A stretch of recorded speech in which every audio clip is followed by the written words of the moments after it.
Jehová está en medio de ti poderoso. Él salvará, se gozará con alegría. Cantará de amor, se gozará sobre ti con cánticos.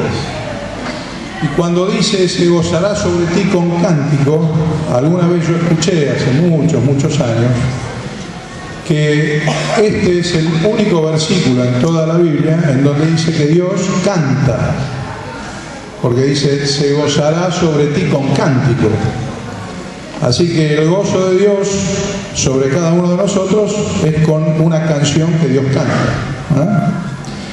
Pero como no me quedé conforme con eso, yo empecé a buscar en la Biblia, cosa que tenemos que hacer todos, no quedarnos con lo que alguien dice, sino ir a las Escrituras y corroborarlo.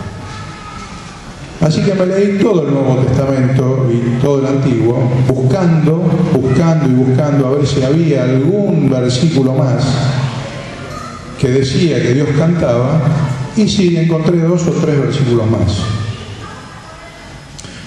Tenemos que hacer un ejercicio, todos, leer las Escrituras, todo el tiempo, y muchas veces. Y no quedarnos con lo que simplemente escuchamos, sino ir a corroborar, ir a volver a leer. ¿Decimos amén a esto? Amén. Hay 2 enseñanzas en las Sagradas Escrituras. Me parece que lo voy a sacar.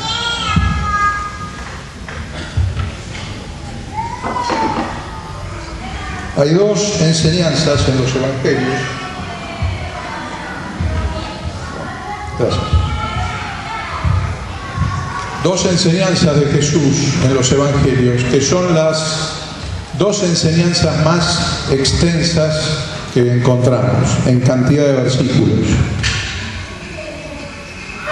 Una de esas enseñanzas, que tiene 109 versículos, cuando uno toma lo que Jesús está diciendo y lee todo de corrido, Jesús está hablando a lo largo de 109 versículos continuos, sin interrupción.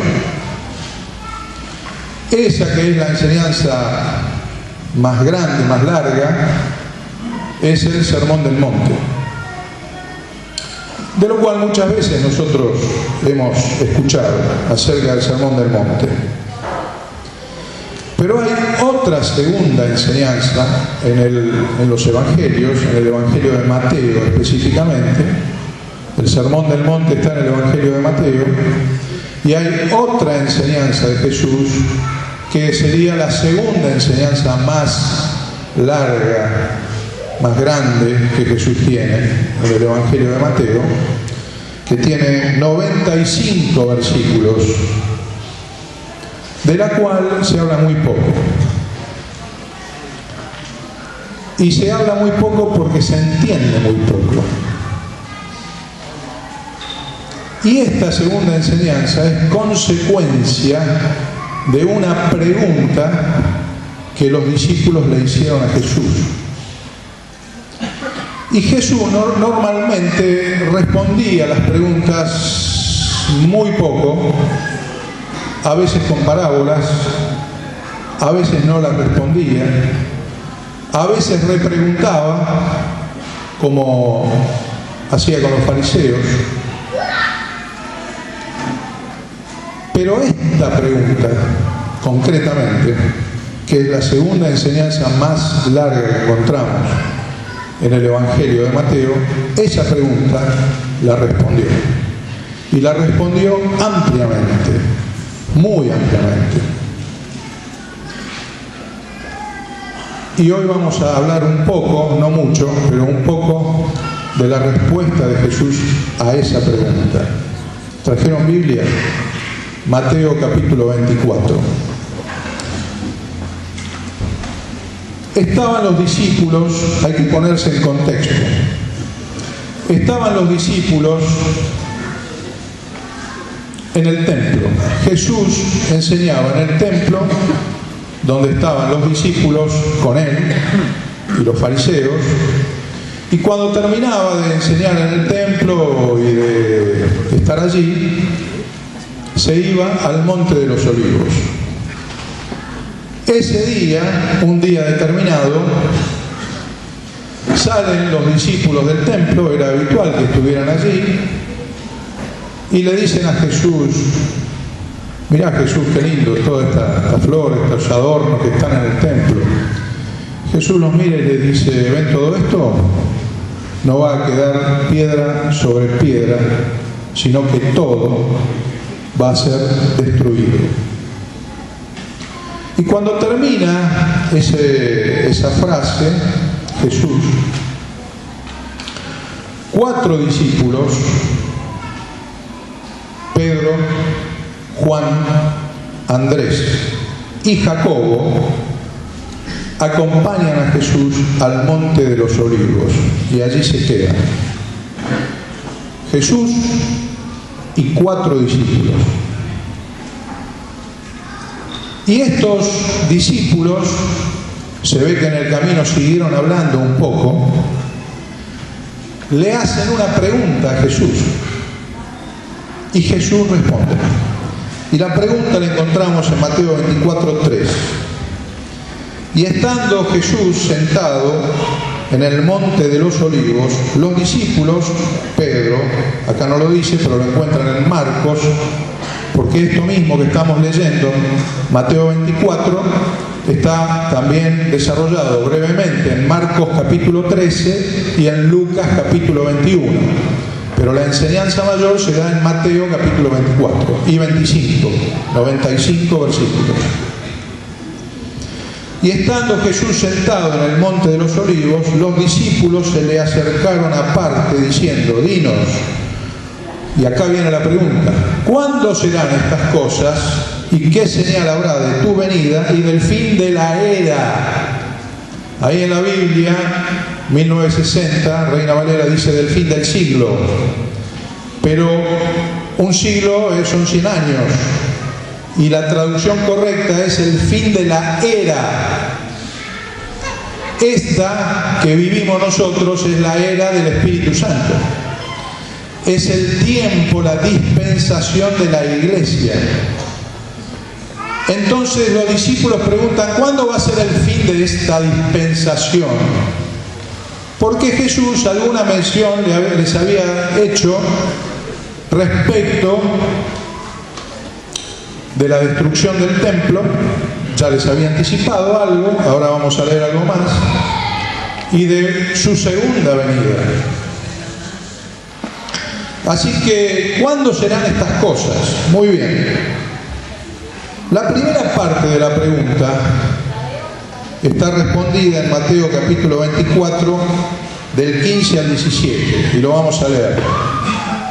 Y dice: por tanto, cuando vean en el lugar santo la abominación desoladora de que habló el profeta Daniel, el que le entienda, entonces los que están en Judea huyan a los montes.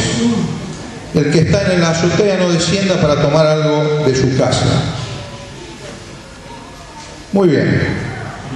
Por tanto, cuando vean en el lugar santo la abominación desoladora de que habló el profeta Daniel, ¿ustedes entienden esto? Yo estuve años sin entender esto. Porque dice del que habló el profeta Daniel. Entonces me fui al profeta Daniel a ver qué decía respecto de esto y no entendía nada. Y años estuve sin entender nada. Hasta que un día se me ocurrió ser un poco más incisivo y leer Marcos capítulo 13, y me encuentro con que en Marcos capítulo 13 dice lo mismo. Cuando vean en el lugar santo la abominación desoladora, sepan,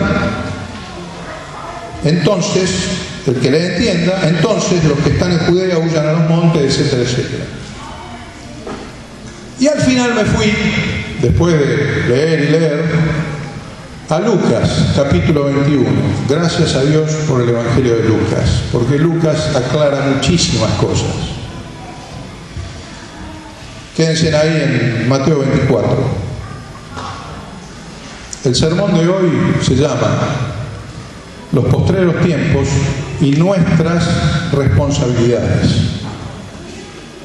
Los postreros tiempos y nuestras responsabilidades.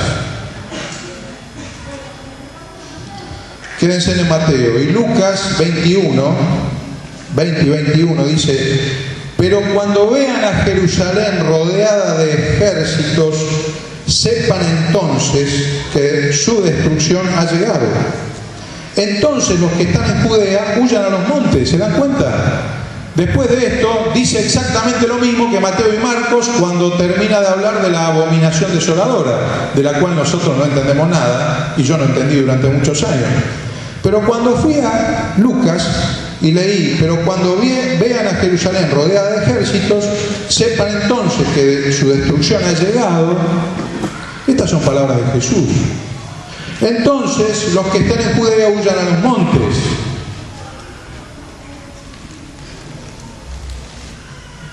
La destrucción de Jerusalén llegó. Y llegó 40 años después de que Jesús les avisó a los discípulos de que la destrucción de Jerusalén iba a venir. Así que la abominación desoladora está directamente relacionada con la destrucción de Jerusalén en el año 70 después de Cristo. Pedro, Juan, Andrés y Jacobo escucharon a Jesús decir esto. Lo dijo Jesús en un momento determinado, y Jesús también les dijo, entre las muchas cosas que les iba explicando, les dice: oren, para que la huida no sea en invierno. Es mejor que la huida sea en verano, porque vendrá mucha destrucción sobre esta tierra y sobre este pueblo. ¿De quién estaba hablando? De Israel. Oren para que la huida no sea en invierno. ¡Ay de las mujeres encinta! Pero ¿cómo, Jesús? ¿Cómo oren para que la huida no sea en invierno? ¿Acaso vos no sabés cuándo va a ser? No, porque del día y la hora nadie sabe, sino solamente mi Padre que está en los cielos. No solamente del día y la hora nadie sabe respecto, ni nadie sabía respecto de la destrucción de Jerusalén en el año 70, sino que nadie sabe el día y la hora de su segunda venida. Por eso, nuestras responsabilidades.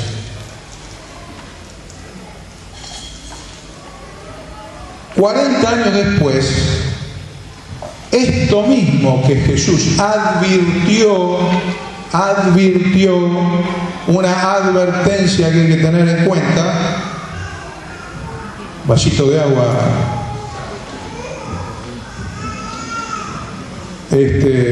No está Lucero, si no ya lo hubiera tenido. No, ya está, ya fueron. Gracias. Esta advertencia, 40 años después de que Jesús la mencionó, se cumplió. Y quiero decirles algo. Cuando los romanos entraron a Jerusalén después de haberla sitiado durante un largo periodo, fue tan largo ese periodo que ya adentro, ustedes saben lo que es un sitio, nadie puede entrar, nadie puede salir. En realidad sí, podés salir, pero te van a matar. Y Jesús había dicho, había advertido: cuando vean a Jerusalén rodeada de ejércitos, huyan.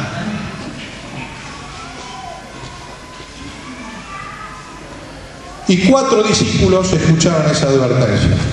¿Y qué pasó con la iglesia en Jerusalén en el año 70? ¿Qué pasó? Bueno, no está relatado en las Escrituras. Gracias, Tomás. Muchísimas gracias. No está relatado en las Escrituras. Pero hay un historiador llamado Josefo, contemporáneo de los discípulos de aquella época, un judío, historiador, no era cristiano, Él relata lo que pasó. Y lo que pasó fue que la iglesia, cuando vio que se acercaba el ejército romano, hizo las valijas y se fue de Jerusalén. Se fue. Huyeron. Y el que estaba en el campo no entró a la ciudad a agarrar nada, se quedó en el campo. Y el que estaba, se quedaron. Huyan, dijo Jesús, huyan, salgan corriendo porque la destrucción viene. Advertencia. Y hermanos, quiero decirles esto, miren, esto ocurrió 40 años después. ¿Saben las cosas que ocurren a lo largo de los años, después de 4 décadas? Las cosas que la iglesia vivió. Nosotros leemos todo en 1 minuto, en 5 minutos, pero pasaron 40 años. Y en esos 40 años Andrés, uno de los 4, ya no estaba. Se ve que se fue a predicar a otra parte. Jacobo estaba muerto, lo habían matado. Quedaban Pedro y Juan, 2, que escucharon de primera mano, lo que Jesús había dicho. Y cuando Pedro y Juan vieron que el ejército se acercaba, le comunicó a la iglesia: hermanos, hace 40 años Jesús nos dijo que salgamos de Jerusalén corriendo. ¿Qué van a hacer ustedes? Porque nosotros tenemos la valija hecha. Y la iglesia salió. Y dice el historiador Josefo que ni un cristiano murió en el sitio de Jerusalén. ¿Qué tal? 40 años después. Qué tremendo, ¿no? La obediencia. Hacerle caso a las advertencias. Bendito sea el Señor. ¿Le damos un aplauso al Señor? No puedo.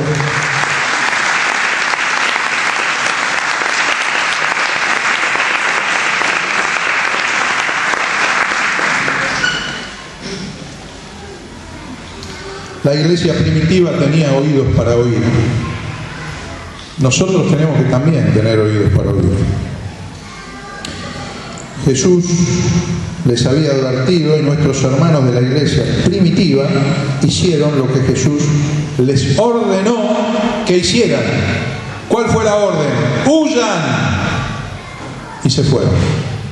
Ahora imagínense a nosotros. ¿Qué hacemos con la licuadora? Bueno, la persecución ahora no va a ser de esta forma, La iglesia va a ser perseguida con otras cosas. Fíjense nomás en toda esta inmundicia que está dando vuelta, sea como sea que se llame, el aborto y toda esta porquería que nos quiere invadir.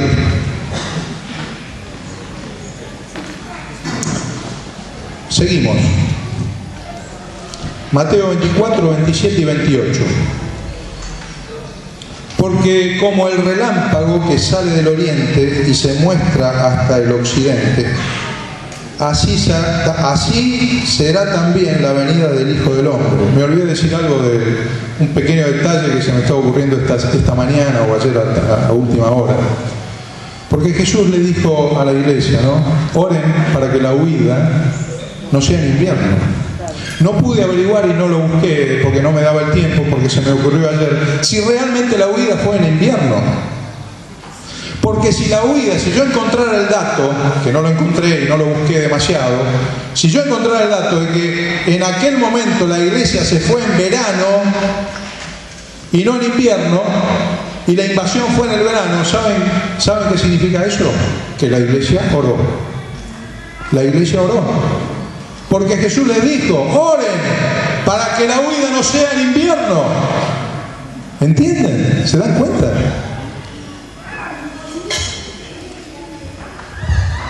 La iglesia primitiva obedeció a su Dios.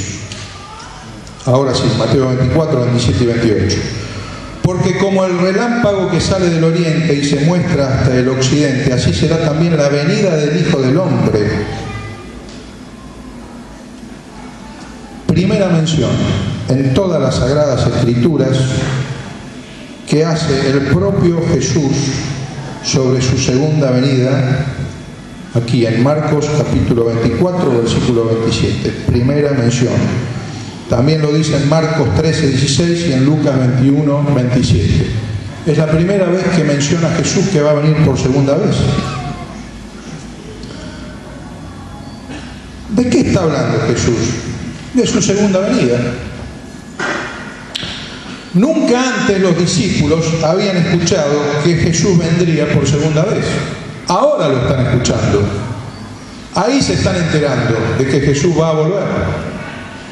Los discípulos sabían que el Mesías de Israel vendría a salvar a su pueblo, a su pueblo. Eso era lo que estaba escrito en el Antiguo Testamento. Y ya los discípulos habían reconocido que Jesús era ese Mesías. Ya está, en ese momento, en el momento en que Jesús está hablando de este tema, ya está. Ya los discípulos habían reconocido que Cristo era el Mesías.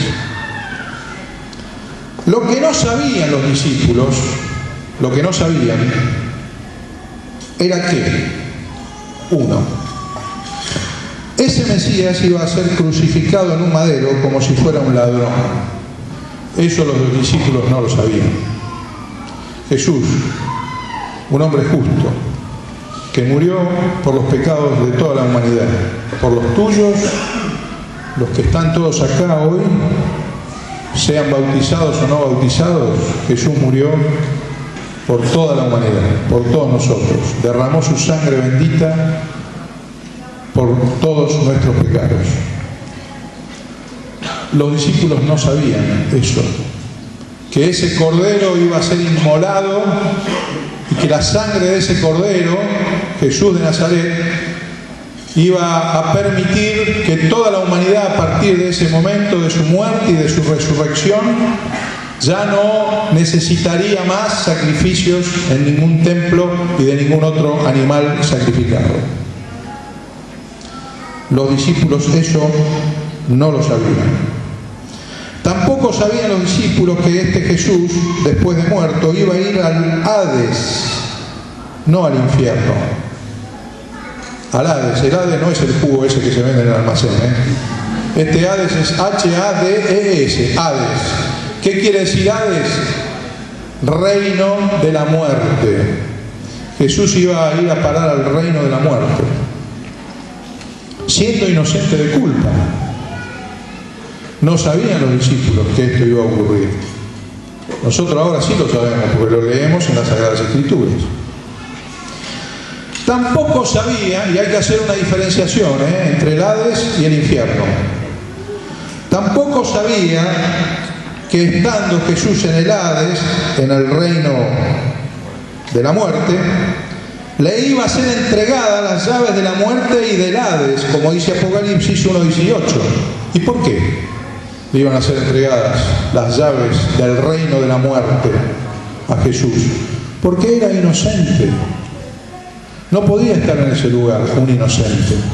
Todos los que están en este momento en el Hades, y hay unos cuantos millones, les aseguro, son reos de muerte. Pero Jesús no era reo de muerte. Así que se presenta un día, permítanme esto no está en la Escritura, es un invento, lo voy a inventar. Permítanme, se presenta el juez en la cárcel, en el Hades, y le dice al que tenía, al príncipe de las tinieblas que tenía la llave, el que abría y cerraba, le dice: escúchame, ¿por qué está este hombre acá? Y bueno, porque todos los que mueren vienen acá. Sí, pero este hombre es inocente. Está mal. Esto está mal. Este hombre no puede estar acá. Tiene que estar afuera. Entregarle las llaves. Te equivocaste. Se quedó con las llaves. Querido, esto es tremendo. Se quedó con las llaves de la muerte y del Hades. Se quedó con las llaves. Jesús es el que tiene las llaves. Hoy, ¿se dan cuenta de lo que estamos hablando? Es tremendo esto.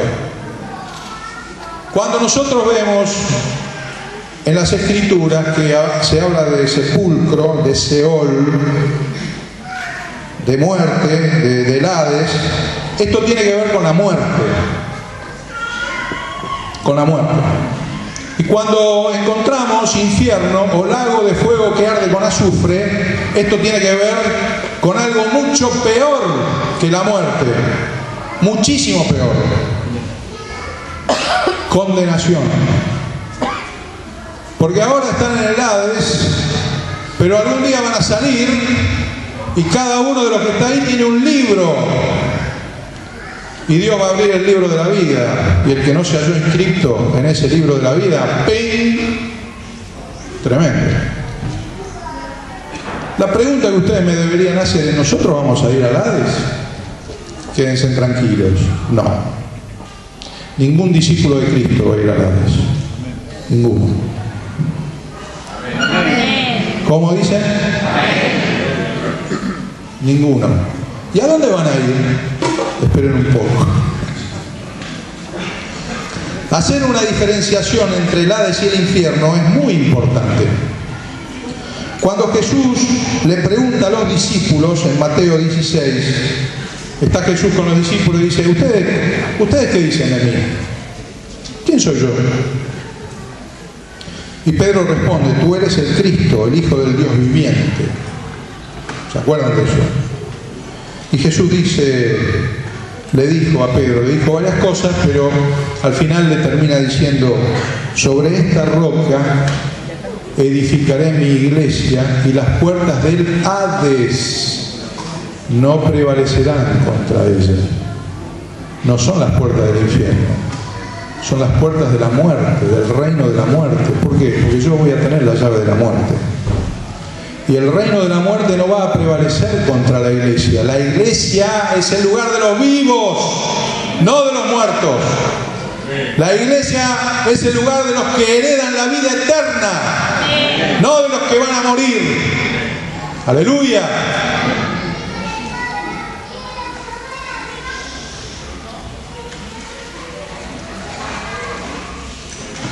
Y una pregunta, porque vieron que hay una confusión que se las quiero aclarar hoy. Porque Jesús dice: bien has dicho, Pedro, tú eres el Hijo. Le dice Pedro, el Hijo del Dios vivo. Y Jesús le dice: bien has dicho, Pedro. Y yo te digo que tú eres Pedro. Y a continuación dice: y sobre esta roca edificaré mi iglesia.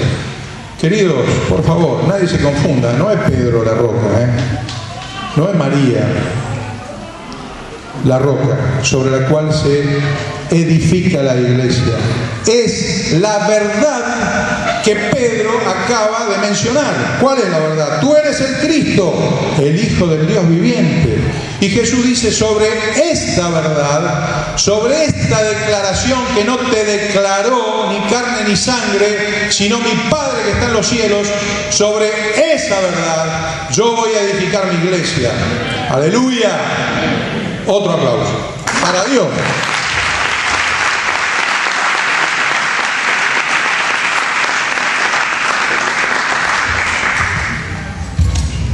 Tampoco sabían los discípulos que Jesús iba a ser resucitado al tercer día. Tampoco sabían que iba a estar resucitado durante 40 días con sus discípulos, hablándoles del reino de Dios. ¿Se acuerdan que después de resucitado estuvo 40 días dando vueltas de aquí para allá? Jesús iba por aquí y por allá. Primero se le apareció a Pedro y a Juan, luego a los 12 apóstoles, luego a más de 500 y luego a Jacobo. ¿Quién era Jacobo? Jacobo había muerto. Este Jacobo del cual habla aquí es el hermano de sangre de Jesús.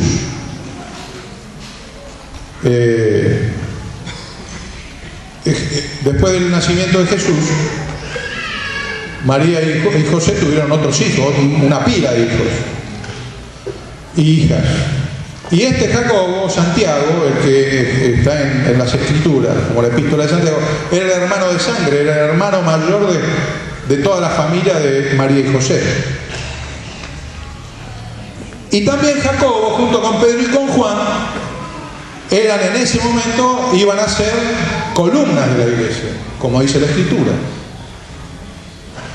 Y por último, se le apareció al apóstol Pablo. Y finalmente, lo que tampoco sabían los discípulos era que Jesús iba a volver por segunda vez. Esto tampoco. Y recién acá se están desayunando de la segunda venida de Cristo, porque Jesús se los está explicando en ese preciso momento. Aunque los discípulos no terminaron de entender todo hasta que el Espíritu Santo fue derramado, igualmente Jesús les respondió ampliamente la pregunta que le hicieron. Segunda enseñanza más amplia en todo el Nuevo Testamento. Muy bien, sigamos un poquito más. Mateo 24, 30 y 31. Entonces, dice, aparecerá la señal del Hijo del Hombre en el cielo, y entonces lamentarán todas las tribus de la tierra, y verán al Hijo del Hombre viniendo sobre las nubes del cielo con poder y gran gloria, y enviará a sus ángeles con gran voz de trompeta, y juntarán a sus escogidos de los cuatro vientos, desde un extremo del cielo hasta el otro. Muy bien. Entonces aparecerá, ¿qué es lo que va a aparecer? La señal. Una señal. ¿Qué es una señal? Es una señal. No es que va a aparecer el Hijo del Hombre así, instantáneamente. No, no, no. En el cielo, como un rayo, va a aparecer, todo ojo le verá, va a aparecer una señal del Hijo del Hombre, y verán al Hijo del Hombre viniendo, dice la Escritura. Verán viniendo. Che, Juan Carlos, ¿lo viste a Rubén? Le pregunté hace un rato. Sí, está ahí atrás. ¿Por qué no le decís que venga acá adelante? ¿Estaba acá adelante? No. ¿Qué está haciendo? Está viniendo. ¿Lo viste a Rubén? Sí, está en la otra cuadra. ¿Está acá? No, no está acá. ¿Qué está haciendo? Y está viniendo. Verán viniendo exactamente igual que cuando Jesús vino por primera vez. Cuando Jesús vino por primera vez, tardó 9 meses en llegar. Y todos los que rodeaban a María veían que Jesús venía. ¿Cómo lo veían? Y la panza de María iba creciendo y creciendo, mes tras mes y tras mes y tras mes. 9 meses. ¿Qué veían? Lo veían venir. Jesús va a aparecer igual, hermanos. Vamos a ver una señal en el cielo y lo vamos a ver venir. Y no va a ser instantáneo, va a durar un tiempito, no sé si 9 meses, pero no va a ser instantáneo. Vamos a ver, ¿qué es lo que vamos a ver?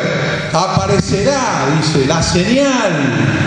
Aparecerá en el cielo la señal del Hijo del Hombre, que va a venir, un punto, una línea blanca, ahí a la noche la vamos a ver, y da vuelta a la tierra, a la mañana no se ve, no sé, digo yo, es un invento mío, pero lo que sí es que no va a ser instantáneo. Vamos a ver la señal del Hijo del Hombre viniendo, y va a venir de a poco, y la gente va a estar enloquecida. Ahí es cuando la gente dice, leamos Apocalipsis, no lo vamos a leer hoy, dice, montes, tápennos, tápennos, nos queremos morir, porque no entienden lo que viene. Lo que viene es terrible, terrible. ¿Cuál es nuestra responsabilidad? Estar atentos, queridos. La iglesia primitiva estuvo atenta y salvó su vida. Y Marcos, bueno, ahora pasamos a Marcos 24:36, déjenlo ahí, no lo busquen. Hoy no vamos a terminar con esto. Pero del día y la hora nadie sabe, ni aun los ángeles del cielo, sino solo mi Padre. Es lo que decíamos hace un rato. Jesús no sabe cuándo va a venir, solamente el Padre. No conocemos el día y la hora, pero sí tenemos nosotros responsabilidades. Nuestra responsabilidad, por eso esto se llama los postreros tiempos y nuestra responsabilidad. Nuestra responsabilidad no es saber el día y la hora. Hay grupos religiosos que se están, a lo largo de la historia del cristianismo, han tratado de conocer y hicieron cuenta y matemáticas. ¿Por qué no leen la Biblia? Si Jesús dijo que ni Él sabe, ni los ángeles.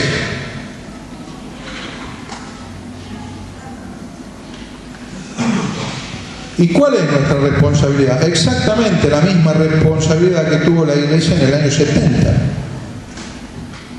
Por eso Jesús les dice: ay de las que están en cinta, oren para que vuestra huida no sea en invierno.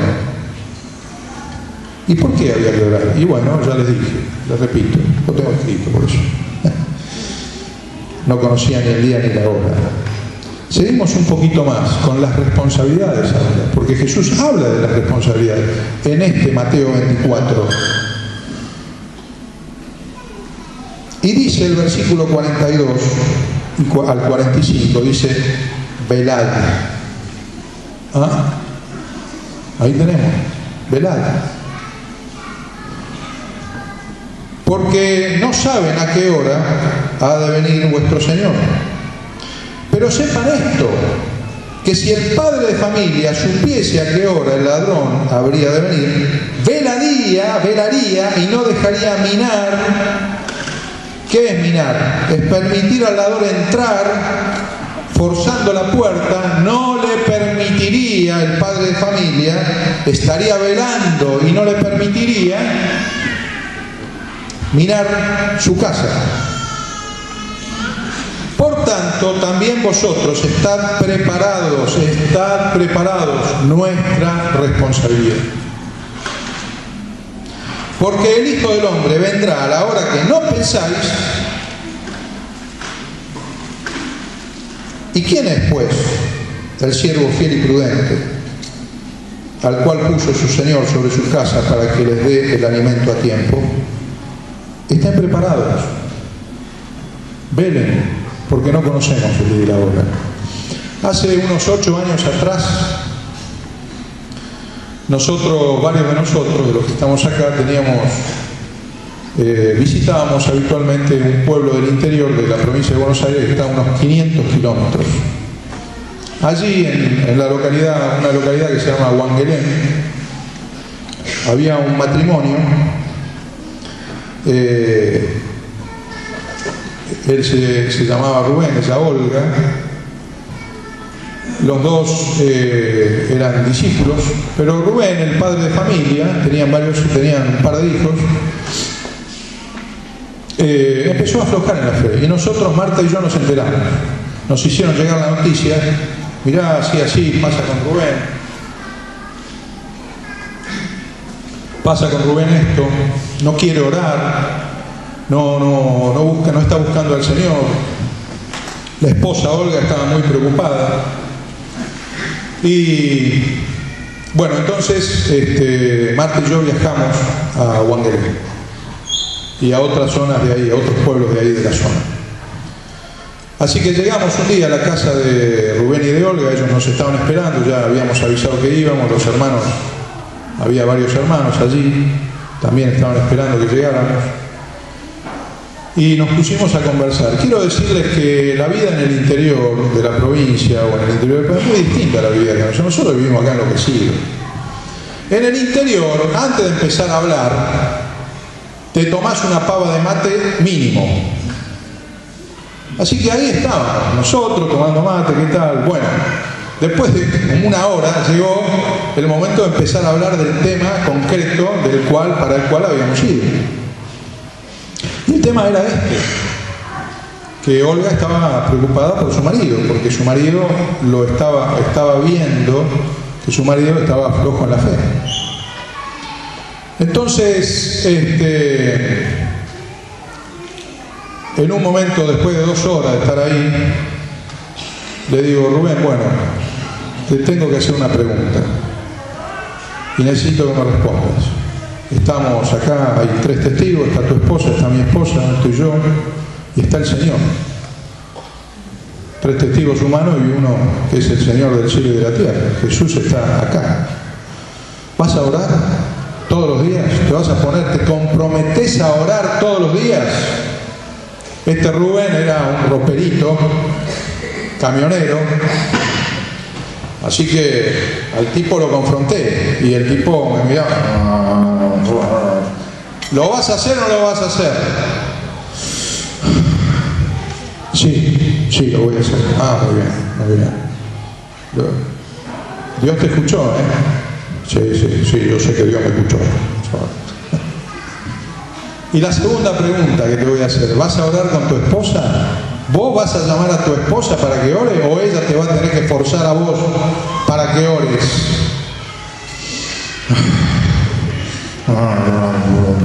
Bueno, sí, está bien. Yo la voy a llamar todos los días. ¿Vas a orar y vas a orar con tu esposa? Sí. ¿Te comprometes? Sí. Muy bien. La esposa feliz, nosotros felices, oramos por ellos, los dejamos allí y nos fuimos. Pasó una semana. Llamé por teléfono. Hablé con el hijo de ellos, Fernando, le digo: ¿cómo está tu papá? No, bien. ¿Están orando, che? ¿Cómo es la cosa? ¿Cómo está tu mamá? ¿Cómo está tu papá? Bien. No, vos sabés que después de la visita empezó a mejorar mi papá y están orando, están entusiasmados, le cambió el ánimo. Qué bueno, le digo. Bueno, me quedo tranquilo. Pasó otra semana y Rubén murió, partió con el Señor. Queridos, no sabemos el día y la hora que nos toca. No sabemos. Y Jesús nos dice: estén preparados. Estén preparados. Advertencia de Jesús. Jesús vino para Rubén hace 8 años atrás. Y Jesús va a volver con los ángeles, va a volver. Pero es probable que antes de que vuelva y se termine la historia de la iglesia aquí en la tierra, es muy probable que todos nosotros vuelva Jesús a buscarnos a nosotros. ¿Estamos preparados? Estemos preparados, queridos. Tenemos que estar preparados. Muy bien. Ayer en la reunión de jóvenes que hubo un proverbio que se leyó. Muy interesante porque yo me enteré hoy. Y el proverbio es Proverbio 22:3. O alguien lo leyó o se hizo mención. Y dice así el Proverbio 22:3: el avisado ve el mal y se esconde, mas los simples pasan y reciben el daño. El avisado ve el mal y se esconde. Jesús nos avisa. Estamos recibiendo. Las Escrituras nos avisan. Jesús nos está avisando. Estén preparados, velen, oren, busquen, estén atentos, estén atentos. Hace poco Rubén me dijo algo, me hizo una pregunta muy interesante que tiene que ver con esto. Me dice: ¿vos sabés por qué yo estoy vivo? Claro, me agarró de sorpresa. Digo: bueno, estás vivo porque Dios te da vida. Sí, es cierto, a todos nos da vida Dios. Pero él me responde: yo estoy vivo porque estoy atento. Porque yo sé que cuando me viene tal ataque de presión, yo sé lo que tengo que tomar. Cuando me duele la cervical, yo sé que tengo que hacer tal cosa. Cuando me viene un dolor de panza, yo ya sé lo que tengo que hacer. Estoy atento. Entonces, Rubén, que Dios le va a prolongar la vida varios años más, está vivo no solamente porque Dios le da vida, sino porque también Él está atento. Y nosotros también tenemos que estar atentos. ¿Qué es velar? ¿Qué es velar? Porque el Señor Jesús nos pide que nuestra responsabilidad es velar. Bueno, velar, busqué esto, les digo lo que puse aquí: estar sin dormir el tiempo destinado para el sueño. ¿Cómo hago para estar despierto si hay un tiempo destinado para el sueño? Porque todos nosotros tenemos que dormir. Entonces, ¿cómo hacemos? La pregunta sería, ¿cuál es el tiempo en que más dormido estoy? Porque evidentemente, en algún momento tenemos que dormir. Entonces la pregunta sería, ¿cuál es el tiempo en que más dormido estoy? La respuesta casi obvia sería, bueno, el tiempo en que más dormido estoy es cuando estoy durmiendo, obvio. Sin embargo, no es así. No es así. ¿Cuántos de nosotros, yo he recibido, y muchos de los que están acá, hemos recibido sueños y palabras cuando estábamos durmiendo? Por lo tanto, estar dormido no significa efectivamente el momento en que estamos durmiendo. Porque Jesús, cuando habla, no dice cualquier cosa. Jesús sabe lo que está diciendo. Jesús no va a dar una instrucción que nosotros no podamos cumplir. No habla tontería. Jesús no habla tontería. Nosotros somos los que hablamos tontería muchas veces, pero Jesús no.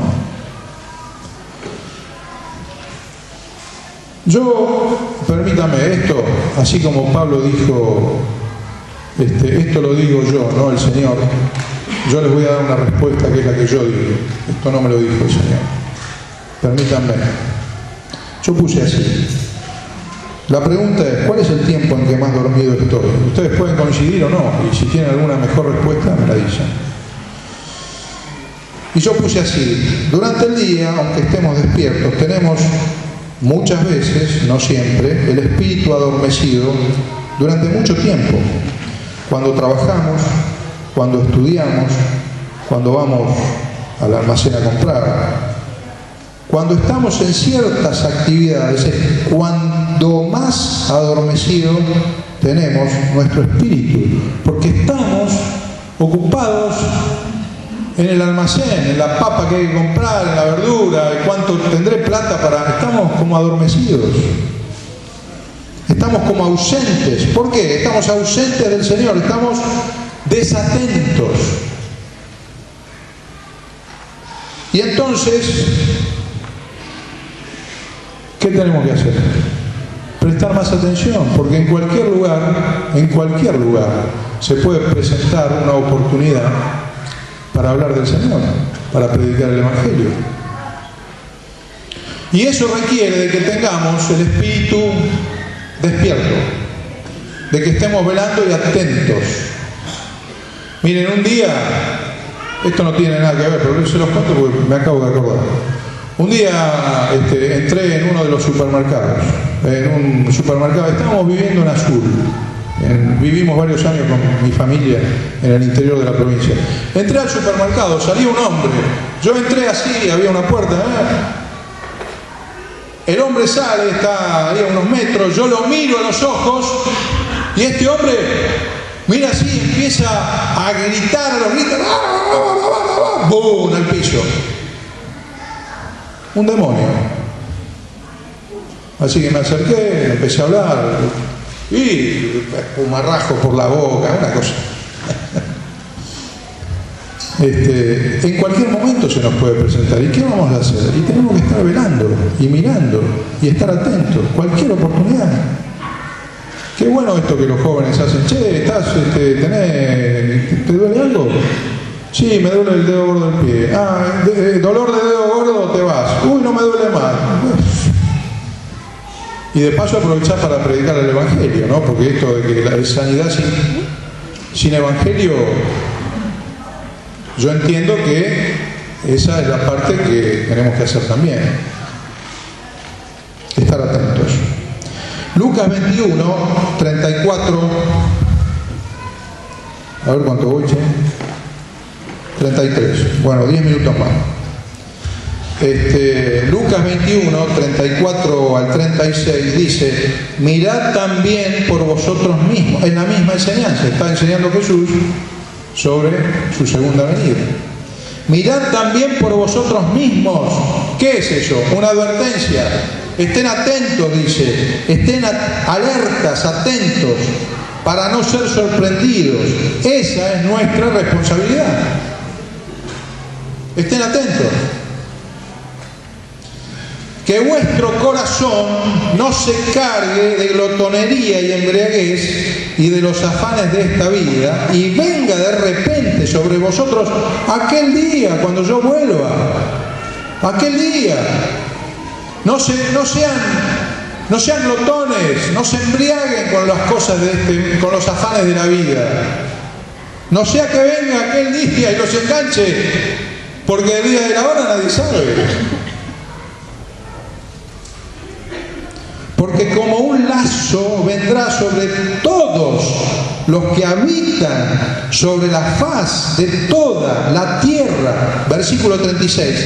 Velad pues en todo tiempo, orando que seáis tenidos por dignos de escapar de todas estas cosas que vendrán y de estar en pie delante del Hijo del Hombre. ¡Qué tremendo! Amén. Amén. Digamos amén. Estas son palabras para que nos animemos, no para condenar,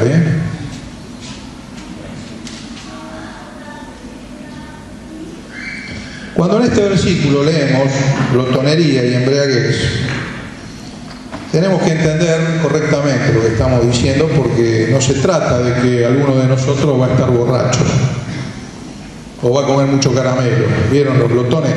Comen caramelo. No. Está refiriéndose a hombres y mujeres que en un momento determinado se hartaron de la iglesia, se cansaron del Señor, qué sé yo, empezaron, en lugar de estar mirando a Jesús, empezaron a mirar, en lugar de mirar para arriba, miraron horizontal. Y entonces también están muy preocupados, como ya no tienen su delicia en Cristo Jesús, están muy preocupados por las cosas de este mundo, por tener algo más, por tener otro auto, por tener, qué sé yo. Una vez un hermano me dijo, yo no lo condeno, no está acá, quédese tranquilo, pero no está acá en serio. Me dice, durante 2 años estuve orando yo por esta filmadora. Y yo puse media cara, no le dije nada porque lo amo, es un hermano en Cristo, bueno, tendrá que aprender a que no tiene que estar, si tenés plata para comprar la cámara, andá y comprarla, pero la verdad que estar tan preocupado por tener una cámara. La cámara que yo tenía se me rompió hace como 15 años. Nunca más pude volver a comprar otra. Y no es la muerte de nadie, no se preocupe. Y la camioneta que tengo, he orado tanto por esa camioneta, ya tiene más de 200.000 kilómetros. Me gustaría cambiarla, pero tampoco estoy muy preocupado. Anda una barbaridad, 140 kilómetros en autopista. ¿Qué tal? Tiene 200.000 kilómetros. ¿Qué problema hay? Si anda, me lleva y me trae. No se embriaguen, no sean glotones, no estén buscando a ver con qué me lleno. No, hay que poner la mirada en Jesús. Hay que poner la mirada en Jesús. ¿Por qué? Y porque, miren, todos los días a mí me llaman por teléfono para ofrecerme algo nuevo, ¿no? Que la obra social, que esto, que todos los días están llamando, y yo corto, me tiene cansado, la verdad, ¿no? Pero hay algunos que se enganchan con eso. Entonces dicen, sí, usted quédese tranquilo, que usted con 30 pesos por mes puede tener una comunicación satelital con el planeta Neptuno. Imagínese usted comunicándose con los jupiterianos, con los habitantes del planeta Marte, y qué sé yo, ¿viste? Y hay gente que... En fin, bueno.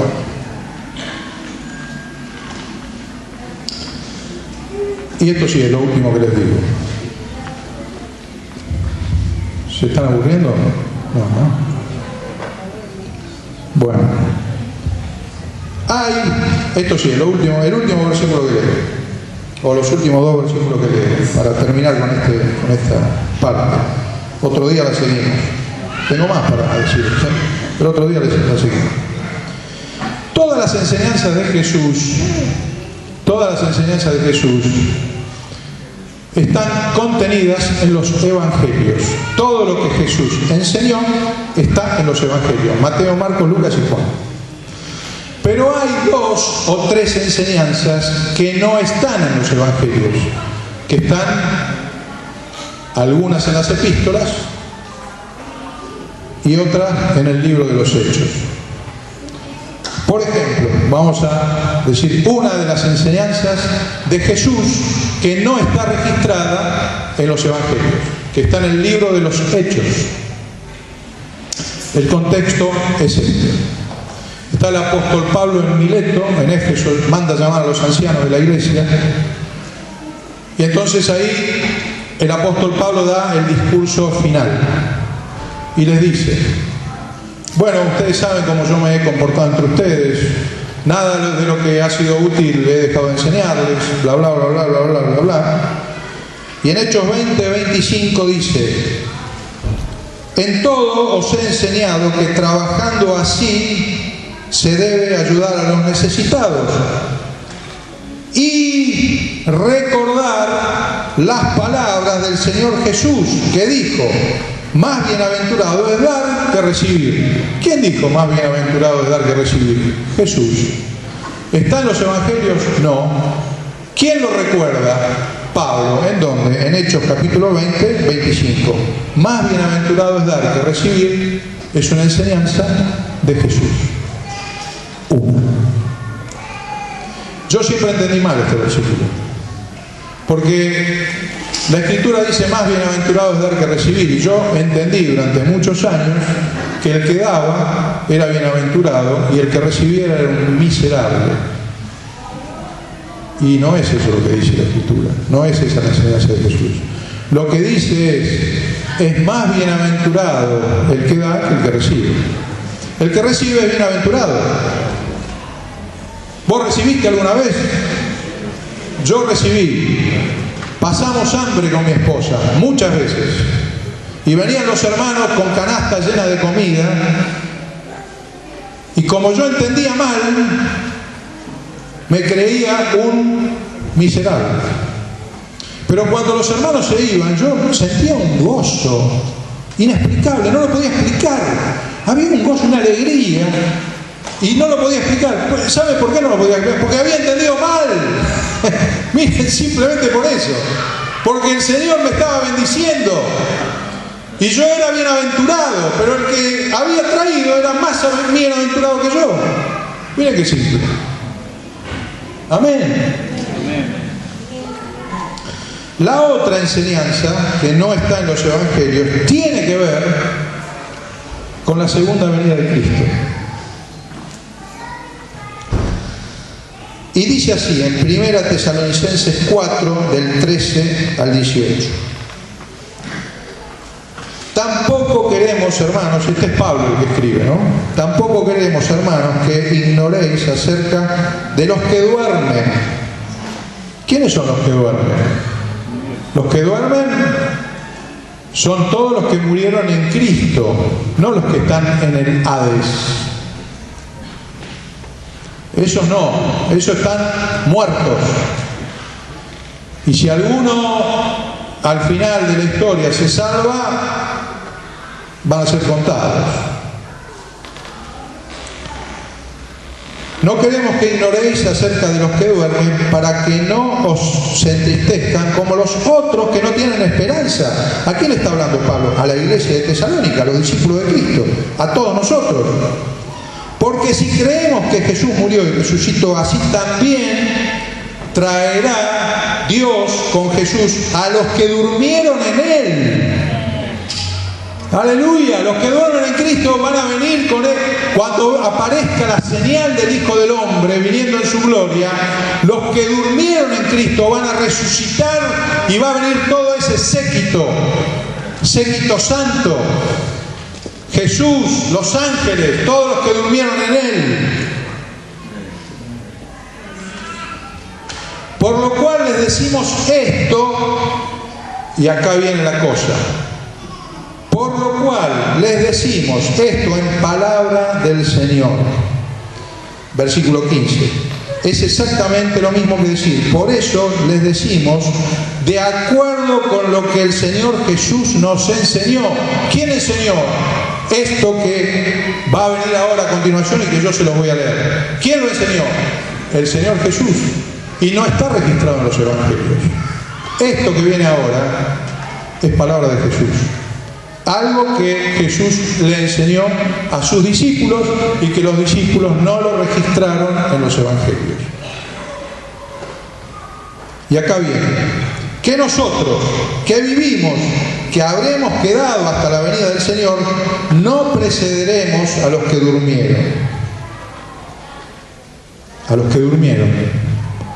Nosotros los que hayamos quedado, cuando venga Cristo, no vamos a ser antes que los que durmieron. Los que durmieron están en un lugar de descanso.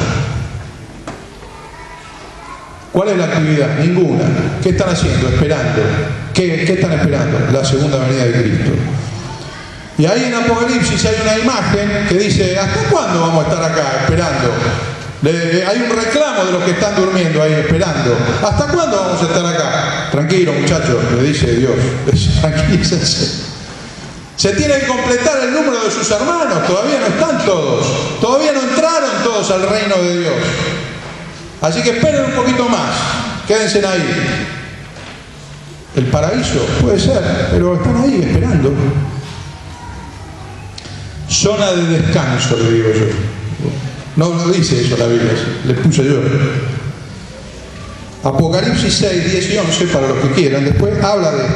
Después ustedes vayan y busquen. Apocalipsis 6, del 10 y 11. Y sigue el relato, versículo 16, palabra de Jesús. Porque el Señor mismo, con voz de mando, con voz de arcángel y con trompeta de Dios, descenderá del cielo, y los muertos en Cristo resucitarán primero. Luego nosotros, los que vivimos, los que hayamos quedado, seremos arrebatados juntamente con ellos en las nubes para recibir al Señor en el aire, y así estaremos siempre con el Señor. Por tanto, aliéntense los unos a los otros con estas palabras. Querido, palabras de aliento.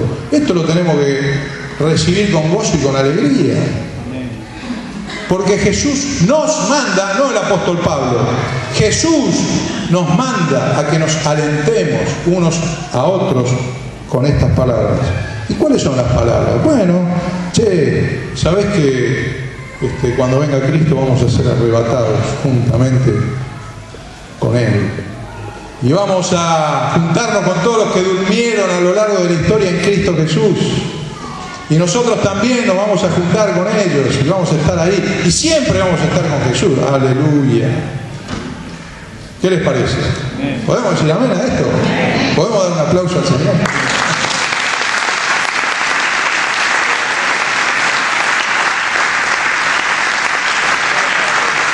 Aleluya. Amén. Bueno, tengo más, pero la dejamos acá. Saben que no tengo ninguna canción para cantar. Vamos a orar ahora. ¿Me asombra tu bondad? Acá Rubén dijo eso. Yo tenía anoté una, pero no importa, ¿no? Cantamos esa. No importa, los músicos la saben, queda tranquilo. Amén, hermanos.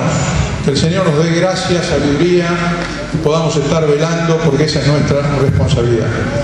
Amén. Nos ponemos de pie y oramos.